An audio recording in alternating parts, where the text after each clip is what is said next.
Praise Allah for sending me you, my love. You found your home, it's here with me, and I'm here with you.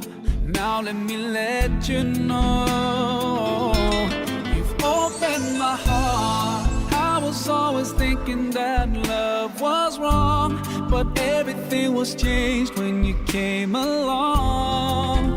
Oh, and there's a couple words I wanna say.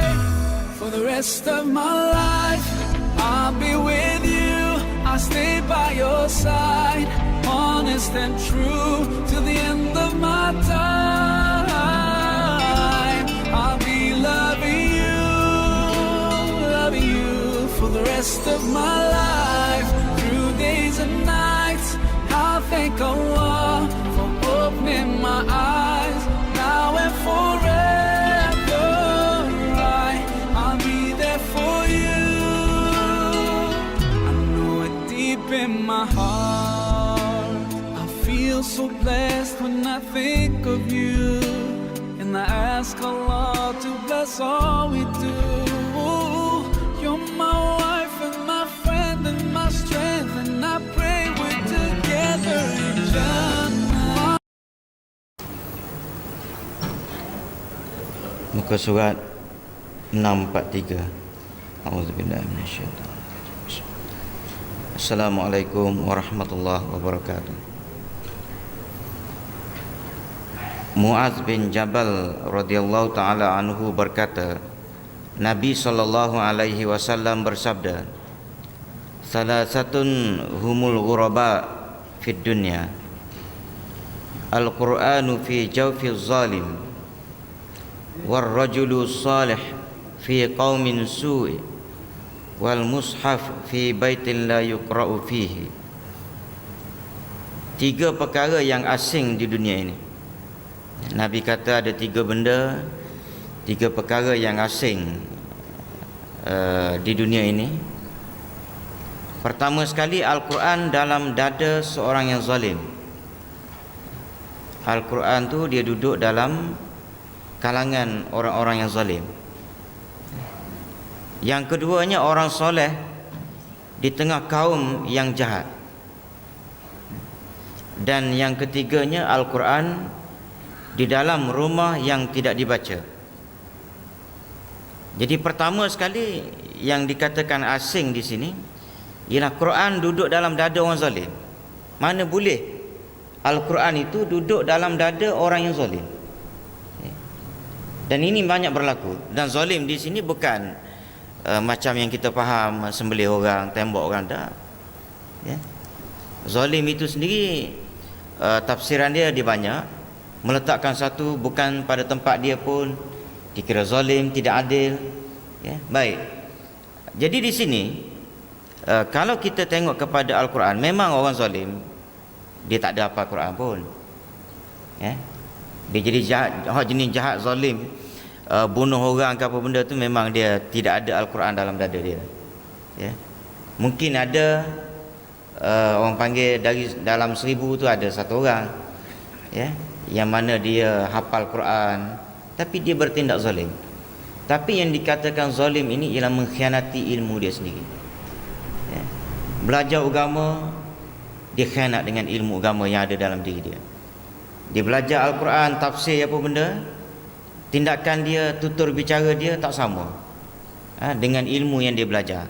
Hanya semata-mata kerana mengharapkan keredaan manusia dan juga mengharapkan kepada sedikit orang panggil upah daripada orang yang beri upah. Dan ini biasanya berlaku kepada ulama yang attach diri dia ataupun yang bertenggek diri dia dengan orang panggil dengan pihak kerajaan yang yang zalim. Sebab itu kita kadang-kadang terdengar daripada suara dia ataupun daripada tutur bicara dia satu fatwa yang kadang-kadang orang jahil ngaji datang sekali-sekala masjid pun, orang yang datang masjid ni mikir seorang, betul ke tak fatwa tu? Macam baru ni keluar sekejap isu burah kan. Mungkin ustaz-ustaz dah ramai dah terang burah tu apa benda dari sudut Islam. Burah ni dia mengakibatkan dia pengangkatan senjata. lawan betul kerajaan. Kerajaan tu pula betul-betul yang buat Islam. Itu baru burah. Burah ni maknanya orang panggil pemberontak. Istilah yang lebih kurang lah dalam bahasa Malaysia ni, burah tu pemberontak. Tapi ada ulama yang kata demonstrasi hak tak ada apa-apa pun burah juga. Nampak tak? Ini yang dikatakan Al-Quran asing di dalam dada orang yang zalim. Kau nak cari makan, jangan sampai peringkat mengeluarkan satu fatwa yang melampau lah, orang panggil melampau. Burah tu maknanya angkat senjata. Dia mengangkat senjata untuk melawan kerajaan. Kalau setakat duk main isap rokok tepi jalan, berimpun ramai-ramai, kata burah dah, tak betul lah. Kau nak cari makan, dah tua dah pula, nak sampai kepada tahap nak mati dah. Cukup lah maknanya kata orang mengeluarkan fatwa yang karut-marut, yang tak kena dengan ilmu. Jadi bila kita mengeluarkan ilmu ataupun fatwa yang karut-marut, semacam fatwa lah, maknanya dah jadi mufti, orang kata apa yang keluar daripada mulut mufti itu fatwa. Kan? Bila dah keluar tu, jadi orang pun akan siasat. Sebenarnya apa background awak ni? Bila siasat-siasat, rupa-rupanya mengaji tak tinggi. Mengaji tak tinggi, tak sampai universiti betul. Jadi dah terbuka keaiban lagi besar. Jadi kalau boleh, orang yang attach dengan mana-mana kerajaan, tak kisahlah Malaysia ke mana-mana, kalau rasa nak bercakap tu, kalau rasa benda tu tak betul, baik tak usah bercakap, lagi bagus. Kerana mendedahkan lagi keaiban diri kita. Nombor duanya, orang soleh duduk dalam geng-geng orang-orang yang jahat. Sebab itu kalau boleh elakkan diri kita daripada larut, hanyut bersama dengan orang-orang yang nakal-nakal, yang jahat, ataupun orang tak sembahyang bang, kecuali kita larut dan bersama dengan mereka kerana ingin menyampaikan risalah Islam, nak dakwah dia.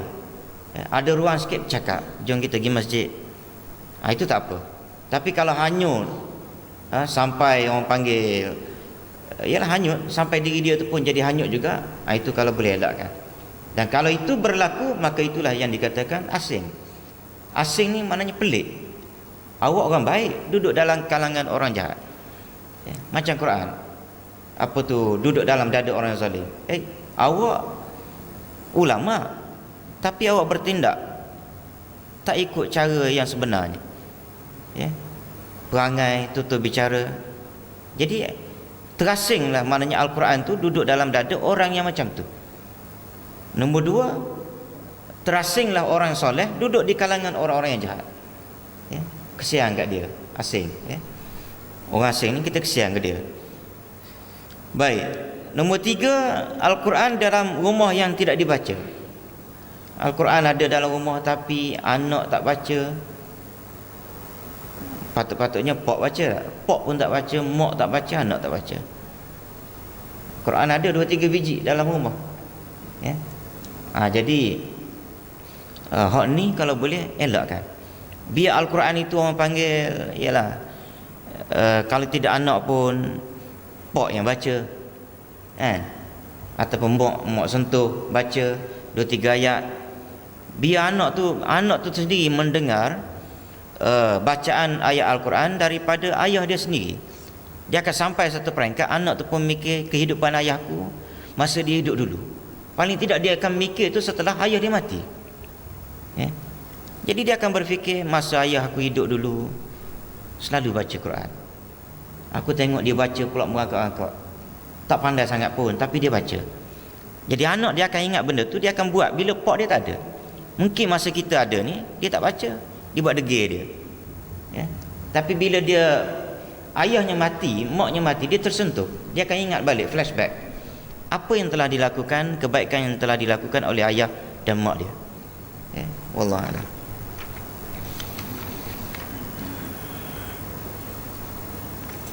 Bismillahirrahmanirrahim. Alhamdulillahirabbil alamin. Wassalatu wassalamu ala asyrafil anbiya'i wal mursalin wa ala alihi wa sahbihi ajma'in.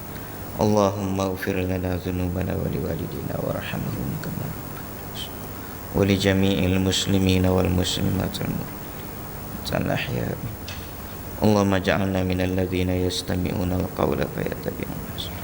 Wa sallallahu ala Muhammadin. Alhamdulillah.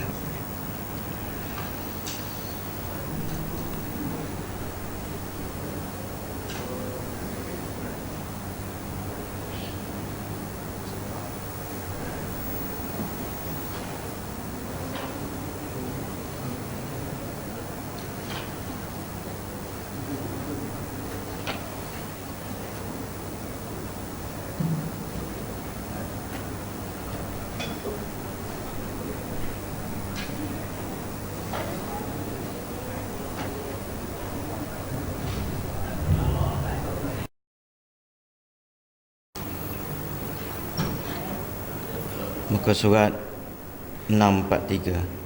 A'udzubillahi minasyaitanir rajim. Assalamualaikum warahmatullahi wabarakatuh. Muaz bin Jabal radhiyallahu taala anhu berkata, Nabi sallallahu alaihi wasallam bersabda, "Salasatun humul ghuraba fid dunya. Al-Qur'anu fi jawfiz zalim. والرجل الصالح في قوم سوء والمصحف في بيت لا يقرأ فيه." Tiga perkara yang asing di dunia ini. Nabi kata ada tiga benda, tiga perkara yang asing di dunia ini. Pertama sekali, Al-Quran dalam dada seorang yang zalim. Al-Quran tu dia duduk dalam kalangan orang-orang yang zalim. Yang keduanya, orang soleh di tengah kaum yang jahat. Dan yang ketiganya, Al-Quran di dalam rumah yang tidak dibaca. Jadi pertama sekali yang dikatakan asing di sini ialah Quran duduk dalam dada orang zalim. Mana boleh Al-Quran itu duduk dalam dada orang yang zalim? Dan ini banyak berlaku. Dan zalim di sini bukan macam yang kita faham sembelih orang, tembak orang, tak. Ya. Zalim itu sendiri tafsiran dia banyak. Meletakkan satu bukan pada tempat dia pun dikira zalim, tidak adil. Ya, baik. Jadi di sini kalau kita tengok kepada Al-Quran, memang orang zalim dia tak ada apa Al-Quran pun. Ya. Dia jadi jahat, jenis jahat zalim, bunuh orang ke apa benda tu, memang dia tidak ada Al-Quran dalam dada dia. Ya. Mungkin ada orang panggil dari dalam 1000 tu ada satu orang, ya, yang mana dia hafal Quran tapi dia bertindak zalim. Tapi yang dikatakan zalim ini ialah mengkhianati ilmu dia sendiri. Ya. Belajar agama, dia khianat dengan ilmu agama yang ada dalam diri dia. Dia belajar Al-Quran, tafsir apa benda, tindakan dia, tutur bicara dia tak sama dengan ilmu yang dia belajar. Hanya semata-mata kerana mengharapkan keredaan manusia dan juga mengharapkan kepada sedikit orang panggil upah daripada orang yang beri upah. Dan ini biasanya berlaku kepada ulama yang attach diri dia ataupun yang bertenggek diri dia dengan orang panggil dengan pihak kerajaan yang yang zalim. Ya. Sebab itu kita kadang-kadang terdengar daripada suara dia ataupun daripada tutur bicara dia satu fatwa yang kadang-kadang orang jahil ngaji datang sekali-sekala masjid pun, orang yang datang masjid ni mikir seorang, betul ke tak fatwa tu? Ya. Macam baru ni keluar sekejap isu burah kan. Ya. Mungkin ustaz-ustaz dah ramai dah terang burah tu apa benda di sudut Islam. Burah ni dia mengakibatkan dia pengangkatan senjata, kan? Lawan betul kerajaan. Kerajaan tu pula betul-betul yang buat Islam. Itu baru burah. Ya? Burah ni maknanya orang panggil pemberontak. Ya? Istilah yang lebih kurang lah dalam bahasa Malaysianya, burah tu pemberontak. Tapi ada ulama yang kata demonstrasi hak tak ada apa-apa pun burah juga. Nampak tak? Ini yang dikatakan Al-Quran asing di dalam dada orang yang zalim. Ya.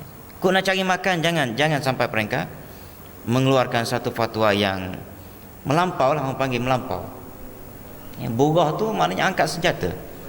Dia melibatkan mengangkat senjata untuk melawan kerajaan.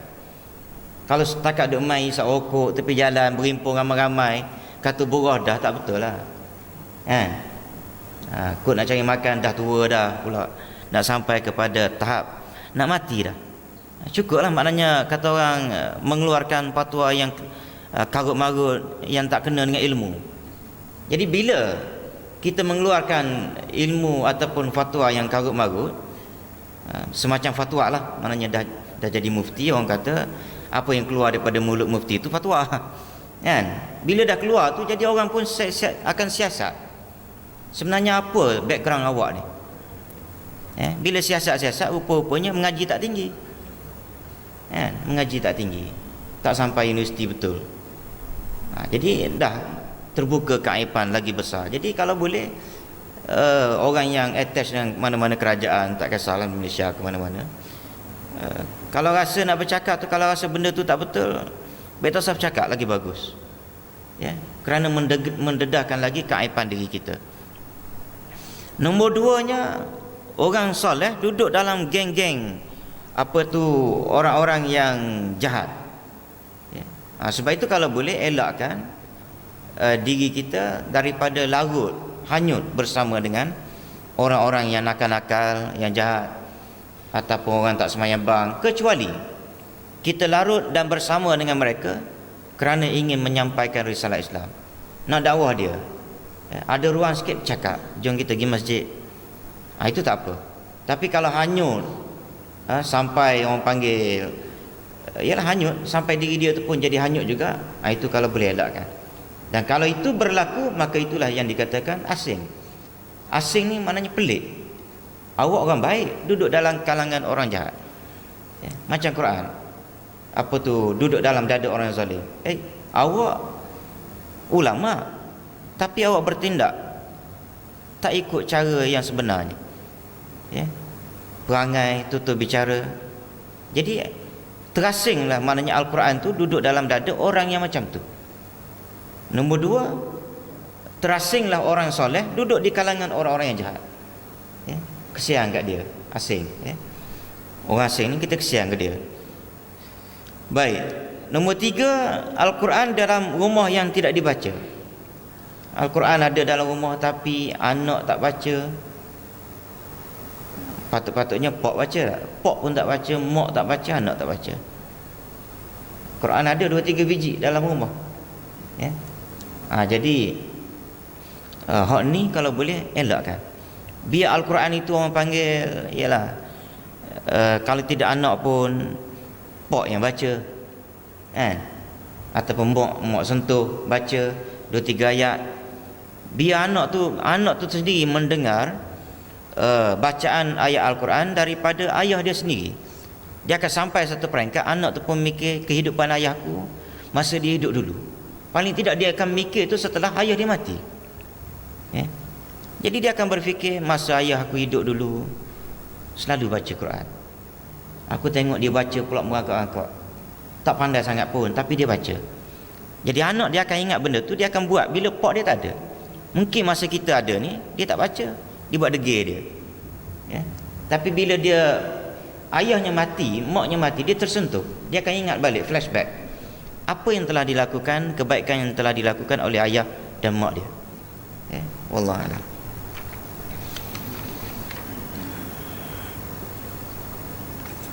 Bismillahirrahmanirrahim. Alhamdulillahirabbil alamin. Wassalatu wassalamu ala asyrafil anbiya'i wal mursalin wa ala alihi wa sahbihi ajma'in. Allahumma ighfir lana dhunubana wa liwalidina warhamhum kama wa li jami'il muslimina wal muslimat al ahya'. Allahumma ja'alna minal ladzina yastami'una al-qawla fayattabi'una ahsana. Wa sallallahu ala Muhammadin. Alhamdulillah.